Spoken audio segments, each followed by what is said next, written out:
My name is Elizabeth Collins. I am 32 years old, and I live in a bustling city far from the family who disowned me.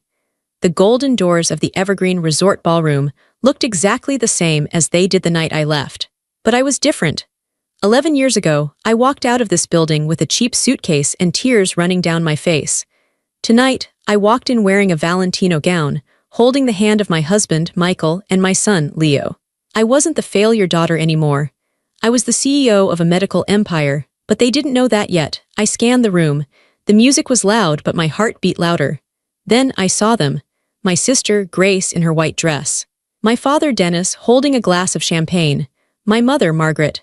Their eyes landed on me. The smiles dropped from their faces instantly. It was like seeing a ghost. My mother marched over, her face twisted in that familiar look of disgust. She didn't look at my beautiful gown or my happy family. She only saw the girl she threw away. "What are you doing here?" she hissed, her voice low and sharp. The room went quiet around us. She thought she could still hurt me. She had no idea who I had become. But before I tell you how everything flipped, like and subscribe, drop a comment. Where are you watching from? My name is Elizabeth Collins. I am 32 years old. My mother's hiss in the ballroom took me back instantly. It took me back to the worst night of my life. I was 21 years old. It was a Tuesday. It was raining hard against the windows of my parents' house. I remember the sound of the rain because it was the only sound in the room before the shouting started. I stood in the living room holding a piece of paper. It was a bank statement. My hands were shaking. I had gone to the bank that morning to pay my tuition for my final year of college. The teller looked at me with pity. She told me the account was empty. Zero. I walked home in a daze. When I walked into the house, my parents were sitting on the couch watching TV. Grace was there too. She was painting her nails on the coffee chair. She was 23 then, 2 years older than me, but she acted like a teenager. "Where is it?" I asked. My voice was small. My father didn't look away from the TV. "Where is what, Elizabeth?" "My college fund," I said. "The money Grandma left for my education. The account is empty." My mother finally looked up. She didn't look guilty. She looked annoyed.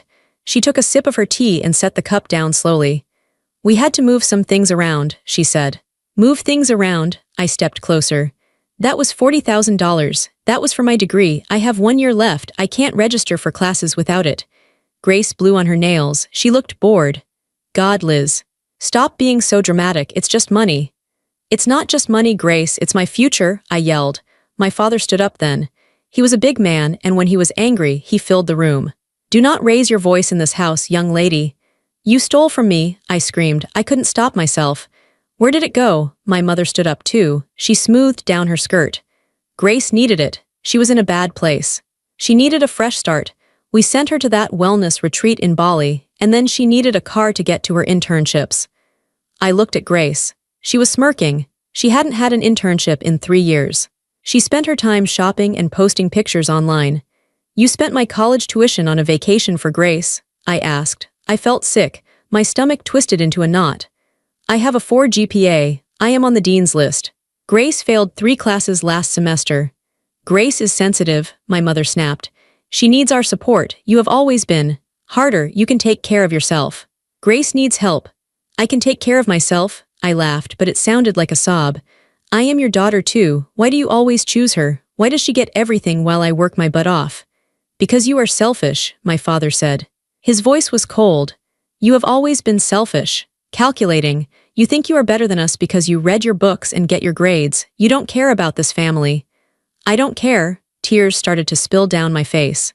"I cook dinner 3 nights a week. I clean the house on weekends so you can rest. I work part-time at the library to pay for my own books. Grace doesn't do anything." "That is enough." My father pointed to the door. "If you think we are such terrible parents, if you think we are thieves, then you can leave. We don't want an ungrateful daughter in this house." I froze. "What?" "You heard your father," my mother said. She crossed her arms. "Get out. If you're so smart, go figure it out on your own." "It's storming outside," I said. "I have nowhere to go." "Not my problem," Grace said. She finally looked at me. Her eyes were cold. "Maybe you can sleep in the library." I looked at them. My mother, my father, my sister. They were a wall, a solid wall of rejection. They didn't love me. I realized it in that moment. They didn't just prefer Grace. They actively disliked me. I was a burden to them because I reminded them of what they weren't. I was responsible. They were reckless. I didn't say another word. I went to my room. I packed one suitcase. I took my clothes, my laptop, and a picture of my grandmother. I left everything else. When I walked back downstairs, they were watching TV again. They didn't look up. I opened the front door. The wind howled. Rain sprayed into the hallway. "Don't come back crawling when you fail," my father called out without turning his head. I stepped out and closed the door. I walked to the bus stop in the rain. I was soaked instantly. I sat on the cold metal bench and cried until my chest hurt. I had $50 in my pocket. I had no degree. I had no family. I was alone. The first night, I slept at a bus station. I was too scared to sleep, really. I just sat there, clutching my suitcase, watching people pass by. I felt like I had a sign on my forehead that said homeless or unwanted. The next day, I found a cheap motel on the edge of town. It cost $30 a night. It smelled like old cigarettes and mildew. The carpet was sticky, but it had a lock on the door. I sat on the bed and made a plan. I was not going to let them win. My father said I would come crawling back. I swore to myself, right there in that dirty room, that I would never ask them for a penny.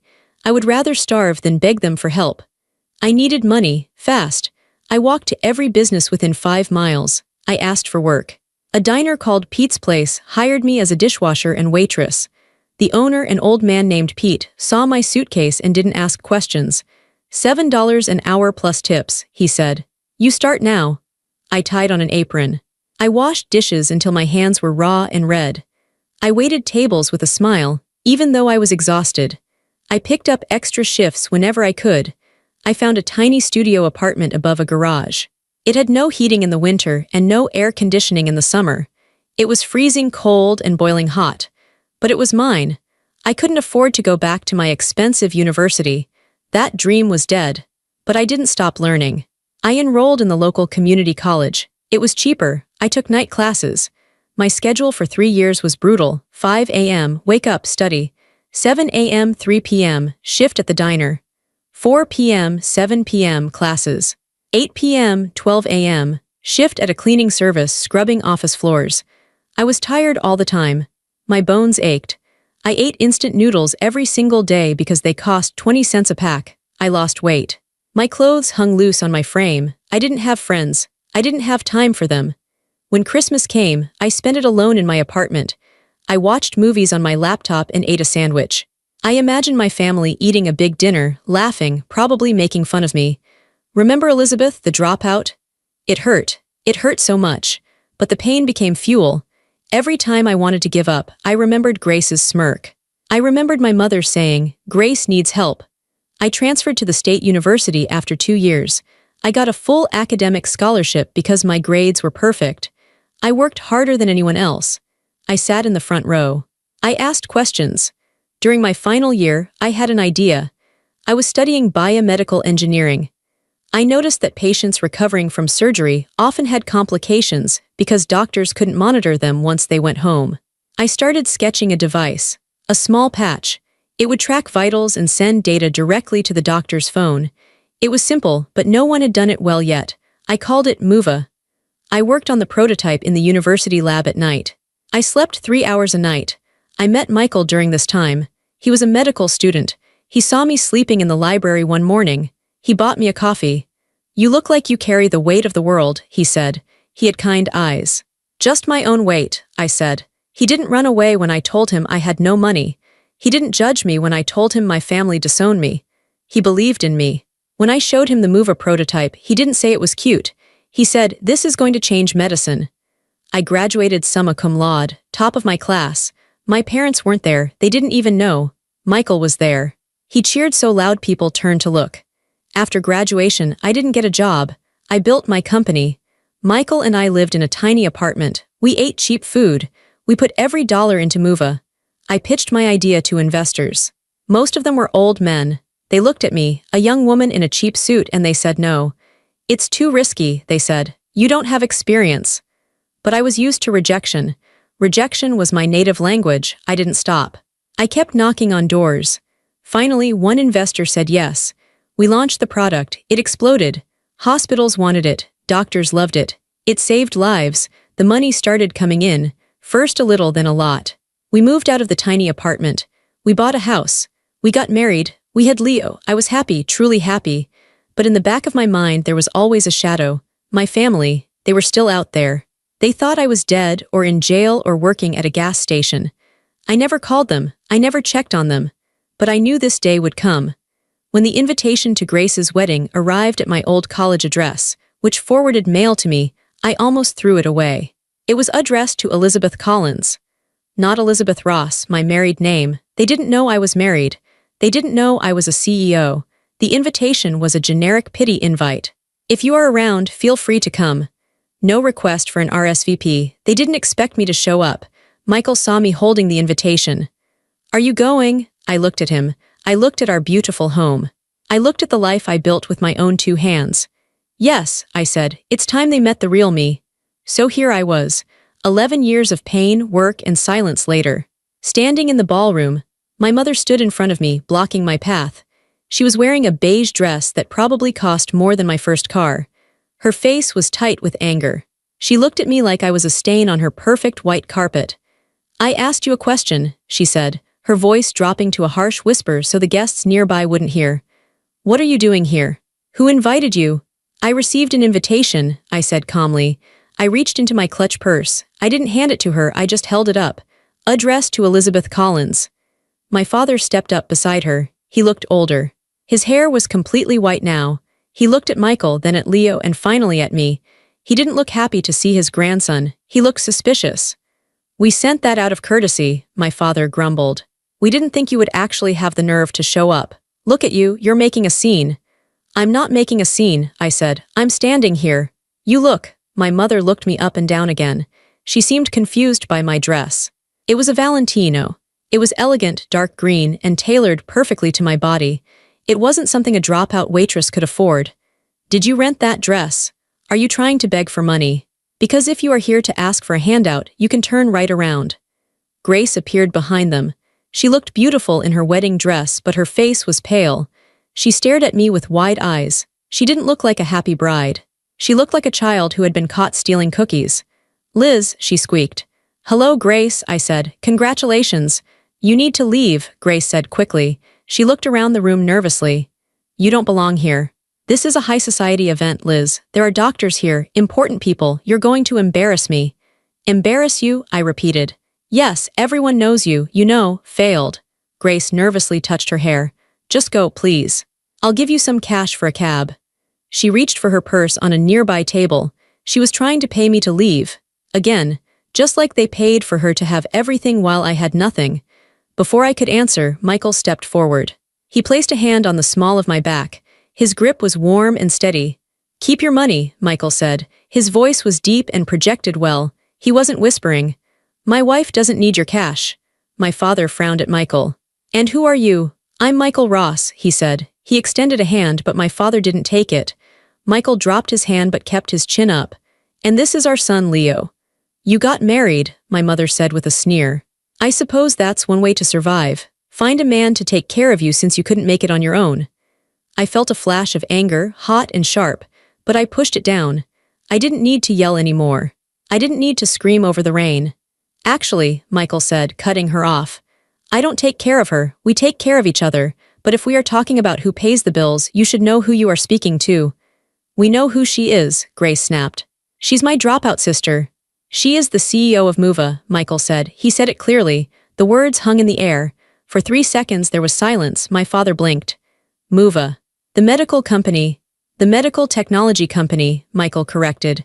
The one that just signed a contract with every major hospital in the state. The one featured in Forbes last month. Elizabeth founded it. She built it. She runs it. My mother let out a short, nervous laugh. Don't be ridiculous, Elizabeth. She couldn't even finish college. Is that Elizabeth Collins? The voice came from behind me. A man in a tuxedo walked up. I recognized him immediately. It was Dr. Aris, the chief of surgery at St. Jude's Hospital. He was one of the most respected men in the room. He wasn't looking at Grace. He was looking at me. His face was lit up with a smile. It is you, Dr. Aris said. He reached out and shook my hand enthusiastically.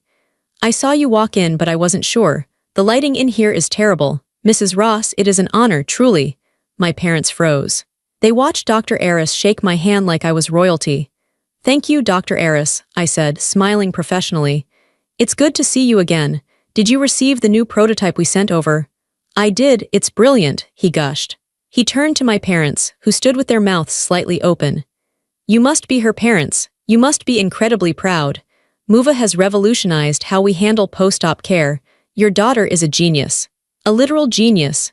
The color drained from my mother's face. She looked at Dr. Eris, then at me, then back at Dr. Eris. She tried to form a smile, but it looked like a grimace. Yes, of course, my father stammered. He looked lost. We didn't know she was active in the field, my mother said weakly. Active? Dr. Eris laughed. She owns the field. She's the keynote speaker at the National Medical Conference next month. I'm just hoping I can get a front row seat. More people were starting to look. The whisper Muva rippled through the crowd. In this room, filled with doctors and hospital administrators, Muva was a household name. It meant innovation. It meant money. It meant power. Grace stood there, gripping her bouquet so hard her knuckles were white. She looked small. Suddenly, her expensive wedding dress didn't look so impressive. Her important day was being overshadowed, and she knew it. I didn't know you knew Dr. Eris, Grace whispered to me. Her tone wasn't superior anymore, it was frightened. There is a lot you don't know, Grace, I said softly. My mother tried to recover. She stepped closer to me, her voice changing instantly. It became sickly sweet, the public voice she used to charm people. Elizabeth, darling, why didn't you tell us? She reached out to touch my arm. I took a half step back. Her hand fell to her side. Tell you, I asked. You told me to leave and never come back. You told me I was a failure, I just followed your instructions. Oh, don't be silly, she laughed nervously, glancing at Dr. Eris to see if he heard.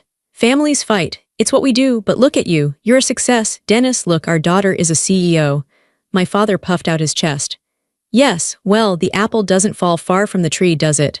We always knew she had the drive. I stared at him. The audacity was breathtaking.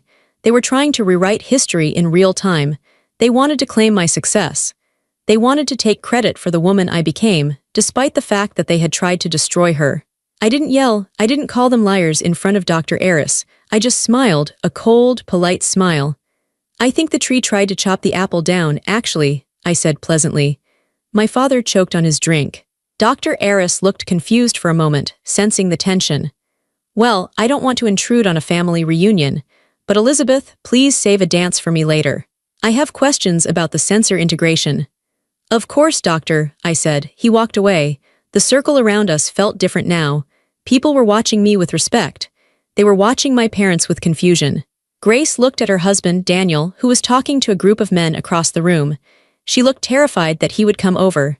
Please, Grace hissed under her breath. Don't ruin this for me. Daniel comes from a very prominent family. If you make a scene... I'm just a guest, Grace, I said. Guests don't make scenes, they just exist. But my existence was the problem. My existence proved she was a liar. And as I looked at her shaking hands, I realized she knew it too. The reception dinner was starting. Waiters were moving around with silver trays. The noise level in the room was high, clinking glasses, laughter, music. Michael, Leo, and I were seated at a table near the back. My parents hadn't assigned us a table, obviously, so the wedding planner had frantically set up 3 extra spots at table 19, which was mostly filled with distant cousins who hadn't seen me since I was a teenager. They were polite but awkward. They asked what I did. When I told them I ran a tech company, they nodded politely, clearly not understanding the scale of it. I didn't explain. I just cut Leo's chicken for him and sipped my water. I saw Daniel, the groom, making his rounds. He was a tall man with kind eyes and a nervous smile. He looked like a good man. He was shaking hands, thanking people for coming. He worked his way toward table 19. When he got to us, he stopped. He looked at me, then at the name card on the table, Elizabeth Collins. He frowned. A look of genuine confusion crossed his face. He leaned in. Elizabeth? He asked. Grace's sister. I stood up to shake his hand. Yes, hello Daniel, congratulations. He took my hand, but he didn't let go immediately. He was staring at me. I didn't think you were coming. Grace said. He stopped himself. He looked uncomfortable. What did Grace say? I asked. I kept my voice gentle. I wasn't angry at him. He was just another person Grace had manipulated. Daniel glanced toward the head table where Grace was laughing loudly with her bridesmaids. He looked back at me. She said you were. Unable to travel. She said you were in some kind of trouble. Financial trouble. She said she sent you money but you never responded. I felt Michael stiffen beside me. I placed a hand on his arm to calm him. Daniel, I said, Grace has never sent me money, not once. Daniel looked confused. But she told me about the college fund. She said you dropped out because you partied too much and failed your classes. She said her parents tried to help you, but you ran away. The lie was so specific. It was almost impressive. She had taken the truth and flipped it completely upside down. She projected her own failures onto me. Is that what she told you? I asked. Yeah, Daniel said. He looked at my dress. He looked at Michael's expensive watch. He looked at the way I held myself. But you don't look like someone in financial trouble. I'm not, I said. And Dr. Eris, Daniel continued, his brow furrowing. I saw him talking to you earlier. He looked like he knew you. He uses my company's technology, I said. Your company? Daniel asked. Muva, Michael said. He stood up too. Elizabeth is the founder and CEO of Muva. Daniel's jaw literally dropped. He was a doctor. He knew exactly what Muva was. You invented the remote post-op sensor. I did, I said. Daniel looked like he had been slapped. He stepped back, running a hand through his hair. I don't understand. Grace said you were a dropout. She said you weren't capable. I graduated summa cum laude from State University, I said. I worked 3 jobs to pay for it. I didn't have a college fund, Daniel. My parents took my college fund, $40,000, and used it to send Grace to a resort in Bali and buy her a car. Daniel stared at me. What? Ask her, I said calmly. Ask her about the storm in 2012. Ask her why I left with 1 suitcase. Ask her who actually failed their classes. Daniel looked at the head table again. Grace was drinking champagne. She looked carefree, but Daniel looked sick. The pieces were falling into place in his mind. She told me she graduated with honors, Daniel whispered. She told me she has a degree in biology. Does she? I asked. Have you ever seen her diploma? Daniel went pale. She talks about medical stuff, Daniel said, but he sounded like he was trying to convince himself. She knows the terminology. She listens to you, I said. She parrots what she hears. Grace is smart, Daniel. She is socially intelligent. She knows how to mirror people, but she doesn't know biology, and she certainly didn't graduate with honors. Daniel looked at me. His eyes were searching for a lie, but he couldn't find one. He saw the steady, calm truth in my face. He saw the successful woman standing in front of him, contradicted by the stories of a failure sister. Why? He asked. Why would she lie about you? Why would her parents go along with it? Because if I am the failure, they don't have to feel bad about what they did to me, I explained. And if I am the failure, Grace looks better by comparison. I was the scapegoat, Daniel. I have always been the scapegoat. Daniel looked down at his wedding ring. It was only a few hours old. He looked devastated. I married a stranger, he whispered. You married a version of her, I said. But the foundation is cracked. Daniel, Grace's voice rang out from the head table. She was standing up, waving a glass. Come here, we need to cut the cake. Daniel flinched at the sound of her voice. He looked at her, then back at me. The kindness in his eyes was replaced by a hard, cold resolve. He was a man of science. He dealt in facts. And he had just realized his entire relationship was built on a hypothesis that had been proven false. Excuse me, Daniel said. His voice was flat. He didn't walk back to the head table with a smile. He walked with a stiff, angry stride. He didn't go to the cake. He walked straight up to Grace. I sat back down. Michael took my hand under the table. He knows, Michael said. Yes, I replied. He knows. I watched them. Daniel was saying something to Grace. Grace's smile faltered. She laughed, trying to brush it off, touching his chest. Daniel pulled away. My parents noticed. They leaned in, looking worried. The room was still loud, but for Grace, the silence was beginning. The unraveling had started, and I didn't have to do anything but sit there and drink my water. The truth was a heavy thing, and Grace had been carrying a lie for too long. Her back was about to break. The tension at the table was thick. Michael was eating his dinner calmly, but his eyes were sharp. He was watching everything. Leo was playing with a bread roll, blissfully unaware that his mother's past was exploding a few tables away. I watched Daniel. He didn't make a scene immediately. He was smarter than that. He was a doctor, a man of science. He wanted empirical evidence. He wanted to test his hypothesis in front of peers. He guided Grace over to a group of men standing near the bar. I recognized them. Two of them were board members at the hospital where Daniel worked. Another was a visiting specialist from Chicago. These were serious men. I saw Daniel whisper something to them. The men looked surprised, then interested. They turned their eyes to Grace. Grace was smiling, holding her champagne glass, playing the part of the perfect doctor's wife. She thought she was being introduced as a peer. She had no idea she was being walked into a trap. I stood up. "I want to hear this," I whispered to Michael. We walked over slowly, pretending to get drinks from the bar. We stood close enough to hear every word. "Grace," Daniel said, his voice loud enough to carry over the jazz music. Dr. Evans here was just discussing the latest research on cellular regeneration. I told him about your thesis at Stanford. The one on, what was it again? Mitosis variants. Grace froze. Her smile stayed plastered on her face, but her eyes darted around like a trapped animal. "Oh, Daniel," she laughed, a high-pitched, brittle sound. "Not tonight, it's our wedding. No shop talk. It's so boring for everyone." "Nonsense," Dr. Evans said. He was a gray-haired man with thick glasses. "I would love to hear about it. Daniel says you graduated with honors. Stanford has a rigorous program."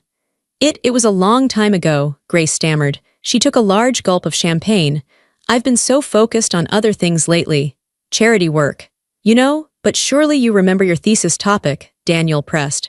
He wasn't smiling anymore. His face was like stone. "You told me it was published. I've been trying to find it online to show my colleagues, but I couldn't locate it." "Which journal was it in?" The circle of people around them grew quiet. Guests nearby stopped talking. They sensed the change in the air. It wasn't a friendly conversation anymore. It was an interrogation. My parents, who had been hovering nearby, sensing trouble, stepped in. "Daniel, really," my mother said, placing a hand on his arm. "Grace is tired. She's had a long day. Let's not grill the bride." "I'm just proud of my wife," Daniel said, shaking my mother's hand off. He didn't look at her. He kept his eyes on Grace. "I want everyone to know how smart she is. Go on, Grace. Explain the core concept of your degree." Grace's face turned bright red. Sweat started to bead on her forehead. She looked at me. She saw me standing there, watching her. For a second, her eyes pleaded with me. "Help me." I didn't move, I didn't speak, I just watched. I don't feel well," Grace whispered. "Stanford doesn't offer a remote biology degree, Grace," Daniel said. His voice was like a whip crack. The silence in the room was absolute now. Even the band seemed to have quieted down. "What?" Grace whispered. "I called the registrar this morning," Daniel lied. Or maybe he didn't, maybe he just knew. "I wanted to surprise you with a framed copy of your diploma since you said you lost yours. They have no record of you, Grace. No Grace Collins, no degree, no honors." "There must be a mistake," my father blustered. He stepped forward, his face purple. "How dare you? On her wedding day." "How dare I?" Daniel turned on my father. "You told me she was the scholar. You told me Elizabeth was the failure. You sat in my living room and told me stories about Grace's late nights studying. Were you lying too, Dennis?" My father opened his mouth, but no words came out. He looked at Grace, waiting for her to come up with a lie to save them, but Grace had run out of lies. "I took classes," Grace shouted suddenly. She sounded hysterical. "I did. I took online courses. It's the same thing." "It is not the same thing as a degree from Stanford," Daniel shouted back. "And you didn't just lie about school. You lied about everything. You lied about your sister." Daniel pointed at me. Every head in the room turned to look at me. "That is Elizabeth," Daniel announced to the room. "The woman you all said was a dropout junkie. That is the CEO of Movatech. She designs the equipment half of you doctors use in your operating rooms." Gasps rippled through the crowd. I saw Dr. Eris nod solemnly. "She is the success," Daniel said, his voice breaking. "And you are the fraud." Grace burst into tears. It wasn't a pretty cry, it was an ugly, heaving sob. She dropped her champagne glass. It shattered on the marble floor, the sound echoing like a gunshot. "I hate you," she screamed at Daniel. Then she turned and screamed at me. "I hate you, you ruined everything." She gathered up her heavy skirts and ran. She pushed through the crowd, knocking into a waiter, and fled toward the double doors. My parents stood there, exposed. People were staring at them with open disgust. They looked small. They looked pathetic. I felt a hand on my shoulder. It was Michael. "Do you want to leave?" he asked. "Not yet," I said. "I have to use the restroom." I walked to the ladies' room. The hallway was quiet, a stark contrast to the chaos in the ballroom. I could hear the muffled sound of sobbing coming from inside. I pushed the door open. It was a fancy restroom, with velvet couches and gold mirrors. Grace was standing by the sinks. She was splashing water on her face, ruining her professional makeup. Her mascara was running down her cheeks in black streaks. She looked like a nightmare version of a bride. She saw me in the mirror. She spun around. Water dripped from her chin onto her dress. "Get out," she screamed. "Get out, haven't you done enough?" I walked in and let the door close behind me. I locked it. "I haven't done anything, Grace," I said. My voice was calm. It scared her. She was used to me yelling, crying, begging. She didn't know how to handle this version of me. "You showed up," she accused. "You showed up in that dress with your rich husband, acting like you're so better than everyone. You did this on purpose. You wanted to humiliate me." "I came to my sister's wedding," I said. "I was invited." "You know we didn't want you here," she shrieked. She grabbed a paper towel and scrubbed at her face violently. "We only sent the invite so Dad could say he tried. You were supposed to stay away. You were supposed to be the loser." "Why?" I asked. I leaned against the marble counter. I crossed my arms. "Why was it so important for me to be the loser, Grace? You had everything. You had the parents' love. You had the money. You had the vacations. Why did you need to destroy my reputation too?" Grace glared at me. Her chest was heaving. "Because you made me look bad," she spat. "Even when we were kids, you were always reading. You were always getting A's. Mom and Dad would look at you, and then they would look at me, and I could see it in their eyes. They wished I was smart like you." "So you stole my college fund?" I asked. "I deserved it," she yelled. "I needed a break, I was stressed. And you didn't need help, you always figure things out. You're like a cockroach, Elizabeth, you always survive." "I survived because I had to," I said, cold as ice. "I ate noodles for 3 years. I scrubbed toilets. I slept in a room with no heat while you were in Bali. And look at you now," she gestured wildly at my Valentino gown. "You're rich, you won. So why are you torturing me?" "I'm not torturing you," I said. "I'm just letting people see the truth. You built a life on lies, Grace. You married a man who fell in love with a fake person. You lied about your degree. You lied about me. Did you really think you could keep it up forever?" "I could have," she cried, "if you hadn't come back." "No," I shook my head. "Daniel isn't stupid. He would have found out eventually. And when he did, he would have left you. Maybe with a baby involved. Maybe 10 years later. I actually did you a favor. I ended it early." Grace slumped against the sink. She looked defeated. The fight was draining out of her. "He's going to leave me," she whispered. "He's going to annul the marriage." "Probably," I said. "My life is over," she sobbed. "Mom and Dad, they're going to be so mad at me. They hate looking bad." "They don't hate you, Grace," I said. "They are just like you. They enabled you. They created this monster. They are just as guilty." Grace looked up at me. Her eyes were red and swollen. Can you talk to him? He listened to you. Tell him I'm sorry. Tell him I'll get a degree. Please, Liz, help me just this once." It was the same pattern. Hurt me, then beg me for help. Kick me out, then ask for a favor. I looked at my sister. I looked at the person who watched me walk out into a storm with no money and didn't lift a finger. "No," I said. Grace blinked. "What? No," I repeated. "I won't fix this for you. I won't talk to him. I won't give you money. I won't lie for you." "But we're family," she wailed. "Family doesn't treat people the way you treated me," I said. "I have a family, Grace. His name is Michael, and Leo. You are just a relative. And a stranger." I pushed off the counter. I adjusted my dress. "Good luck, Grace," I said. I turned and walked out. She screamed my name as I left, but I didn't stop. I didn't look back. When I walked back into the ballroom, the atmosphere had completely shifted. Before, it was a wedding. Now, it was a crime scene. Groups of people were whispering, huddled together. The music had stopped. The cake sat uncut in the corner, looking ridiculous. My parents were sitting at their table. They were alone. No one was sitting with them. People were actively avoiding their side of the room. My mother was clutching her purse, staring straight ahead, her face a mask of shock. My father was drinking heavily. When I walked in, heads turned. But this time, the looks weren't judgmental. They were respectful. Some looked apologetic. I walked toward Michael and Leo. "Is she okay?" Michael asked. "She's crying," I said. "She'll survive." "Mrs. Ross," I turned. It was Dr. Evans, the man Daniel had spoken to earlier. He looked embarrassed. "I just wanted to apologize," he said. He held his hands together awkwardly. We were told a very different story about you. Daniel's in-laws, your parents. They painted a very specific picture. I feel foolish for believing it without meeting you." "It's not your fault, Dr. Evans," I said politely. Liars can be very convincing, especially when they are your parents. Well, he cleared his throat.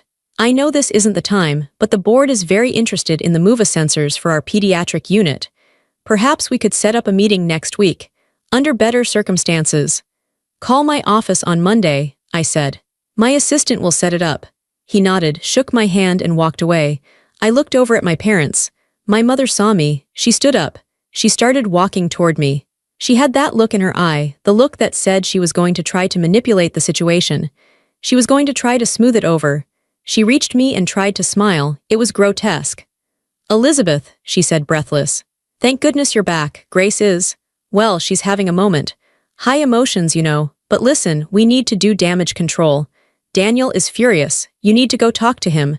Tell him it was a misunderstanding. Tell him Grace did take those classes, but maybe there was a paperwork error.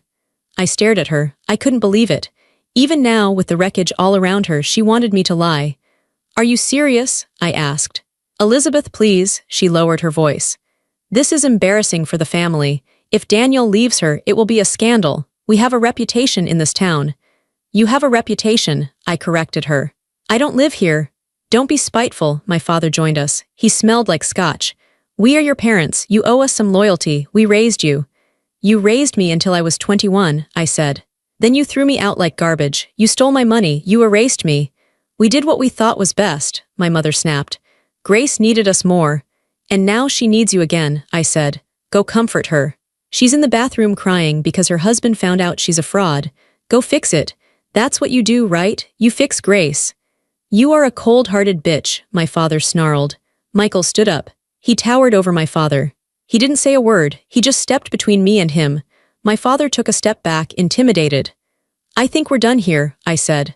I looked around the room. I saw Daniel sitting alone on the stage, head in his hands. I saw the guests ignoring my parents. I saw the ruin of their perfect image. I realized something then. I didn't feel angry anymore. I didn't feel hurt. I felt free. For 11 years, I had carried the weight of their rejection. I had wondered if maybe I was unlovable. Maybe I was difficult. But standing there, watching them panic because their lies were exposed, I saw the truth. They were weak people. They were small, scared people who lived in a fantasy world. And I was real. Michael, I said, let's go. Gladly, he said. He picked up Leo, who was starting to fall asleep. Wait, my mother called out. She sounded desperate now. Elizabeth, don't walk away. We can discuss this. We can work something out. She probably wanted to ask for money, or maybe she just didn't want to be left alone with the mess she made. I didn't answer. I took Michael's hand. We walked through the center of the ballroom. The guests parted for us like the Red Sea. They watched us with admiration. I held my head high. My Valentino dress rustled softly. I walked past the table where I had been assigned, table 19, and past the head table where I should have been sitting. I walked toward the exit. The golden doors were open. The night air was waiting. We stepped out of the heavy glass doors of the Evergreen Resort and into the night air. It was crisp and cold. It smelled like pine needles and rain. It was the exact same smell as the night I left 11 years ago. But everything else was different. 11 years ago, I walked out of a door like this with a cheap suitcase, shivering in a thin jacket, terrified of where I would sleep. I had $50 to my name. I felt like the smallest person in the world. I felt like garbage. Tonight, I walked out holding the hand of a man who worshipped me. My son was sleeping soundly in his father's arms, safe and loved. A valet was already jogging toward us to bring our car. The silence outside was beautiful. Inside the ballroom, my family was imploding. Inside, there was screaming, crying, and the shattering of a fake life. But out here, it was just quiet. I took a deep breath. I filled my lungs with the cold air. I waited for the pain. I waited to feel sad.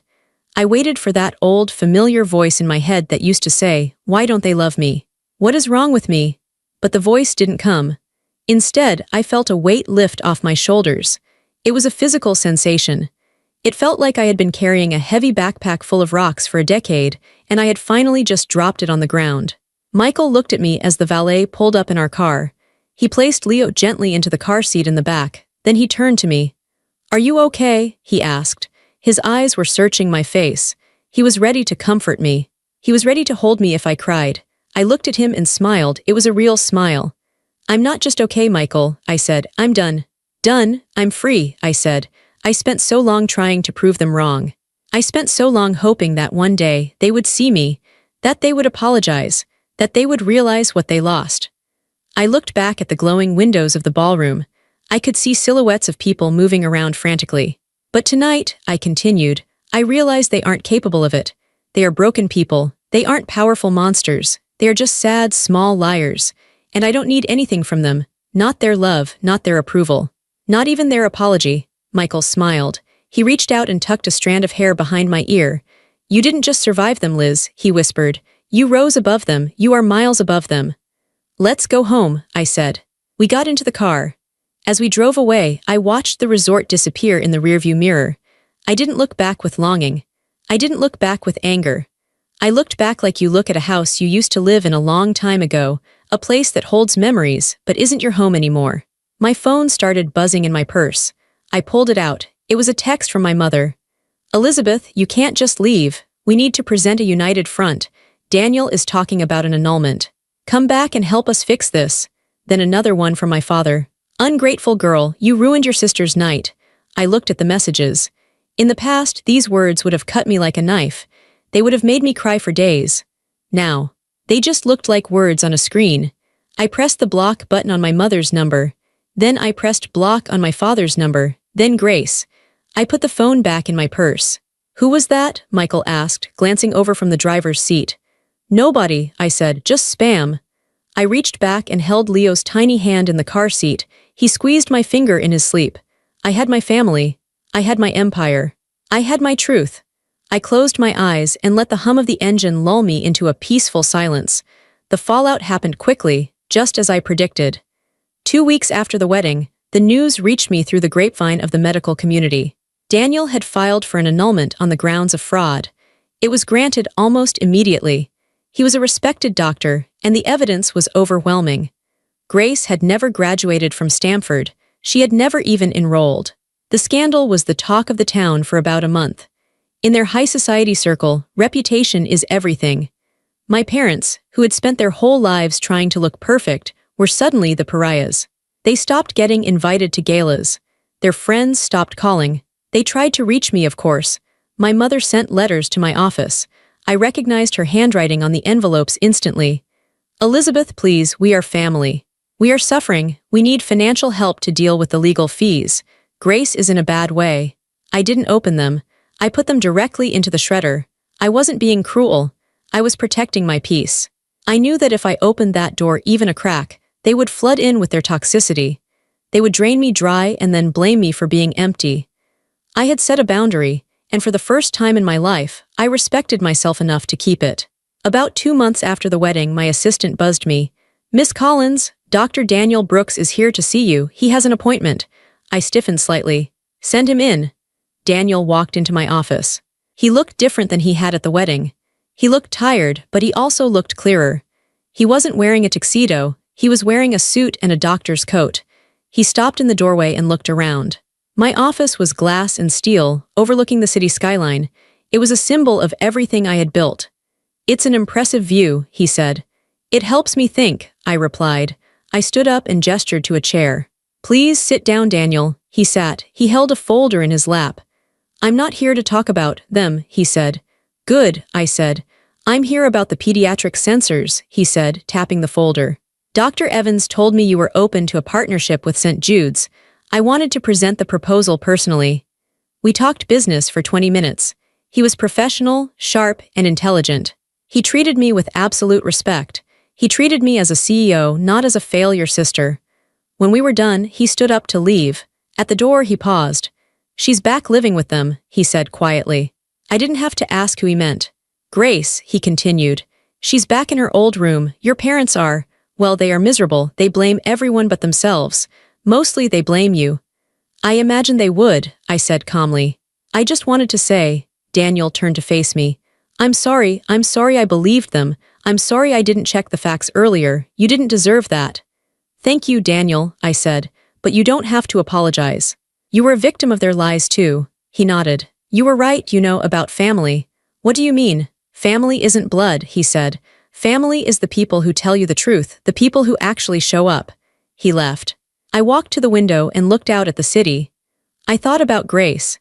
She was back in that house, trapped in the same cycle of dysfunction with my parents. They would spend the rest of their lives making each other miserable, feeding off each other's bitterness, rewriting history to make themselves the heroes. I felt a pang of pity for them, but I didn't feel responsible for them. I turned back to my desk. I had work to do. That afternoon, I had a meeting with a group of scholarship students. I had started a new program through MOVA. It was called the Second Chance Initiative. It provided full tuition and mentorship for young women who had been cut off by their families or who had faced financial crises that forced them to drop out of college. I walked into the conference room. 10 young women were sitting there. They looked nervous. They were wearing cheap suits like the one I used to wear. They looked tired like I used to look. When I walked in, they sat up straighter. "Good afternoon," I said. "I'm Elizabeth." I sat down at the head of the table. "I want to hear your stories," I told them. "I want to know where you want to go, and then I'm going to help you get there." One girl, a young woman with dark circles under her eyes, raised her hand. "Miss Collins," she said softly, "why are you doing this? You're a CEO. Why do you care about us?" I looked at her. I saw myself in her eyes. I saw the girl sitting at the bus stop in the rain. "Because I know what it's like to be told you're nothing," I said. "And I know that the best revenge isn't anger. The best revenge is success." I smiled at them. "But more importantly," I added, "I know that sometimes you have to build your own family from scratch. And you have to build your own future. I'm just here to give you the bricks." The girl smiled back. It was a hopeful smile. I went home that night to a house filled with noise. Michael was cooking dinner, something that smelled like garlic and rosemary. Leo was running around in a superhero cape, chasing the dog. I walked into the kitchen.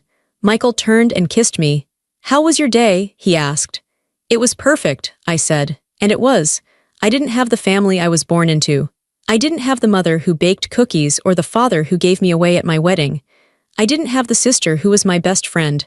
But I had this. I had truth. I had loyalty. I had a love that I earned and a love that was real. I picked up Leo and spun him around until he giggled. My parents had cast me out into the storm hoping I would drown. They never understood that the storm was where I learned how to swim. And now, I wasn't just swimming. I was soaring.